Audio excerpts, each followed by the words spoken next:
ẹ tí ì rí nǹkan kan mo sì ṣàlàyé lánàá ni ẹ ti ń purọ́ fún gbogbo èèyàn pé Lizzy ṣe pé o Lizzy ṣe pé o èpè tẹ́sábọ̀dù ṣẹ́ níbí báyìí tí n bá wá tún èpè yẹn play tí mo bẹ̀rẹ̀ sí ní rọ padà sórí ọmọ Dayo Amusa nǹkan bọ́ mi ò ní ṣe bẹ́ẹ̀ mi ò ní ṣe bẹ́ẹ̀ ìyẹn ti lọ bọ́lá ń ṣe fi rán òun lòun ṣe ṣe fún mi ní faró yarú but tẹ́ ẹ bá wá ẹ ní lọ lóye this time around.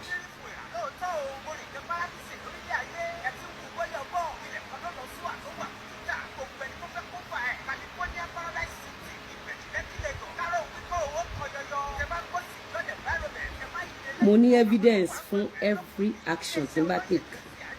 Ẹ̀yin èèyàn wa ẹ ti rí gbogbo ọ̀rọ̀ tí Lizzy Anjorin tí ó sọ sí Dayo Amusa, arábìnrin tí a mọ̀ sí Mercy AIGBE àti IYABO Ojo nínú fídíò tí ẹ̀ ń wò yìí. Kí ló máa ṣẹlẹ̀ jẹ́ ìjà yìí? Ìjò máa tán báyìí.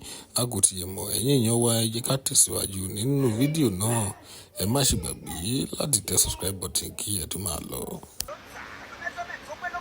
Mo ní evidence fún every action tí n bá take.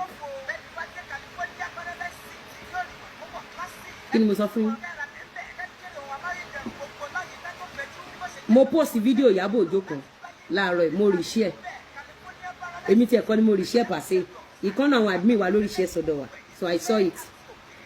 Èmi kọ́ ni mo ní page Lizzy Anjorin too o. Ẹ̀yin náà gbogbo yín mọ̀ pé mi kọ́ mo ní page mi kọ́ lọ́ti gbogbo page mi lọ. Níbi tí IYABO Ojo tó ti ń sọrú structure bóun ṣe ń fi menstruation sí pepper soup àti bí gbogbo ìpolówó òun báwọn ṣe máa ń pààyàn sórí ilẹ̀.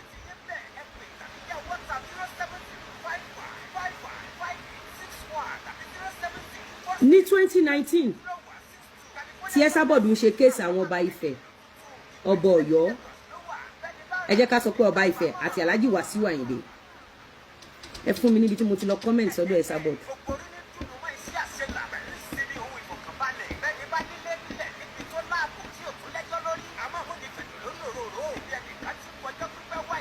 Ẹ fún mi níbi tó jẹ́ wípé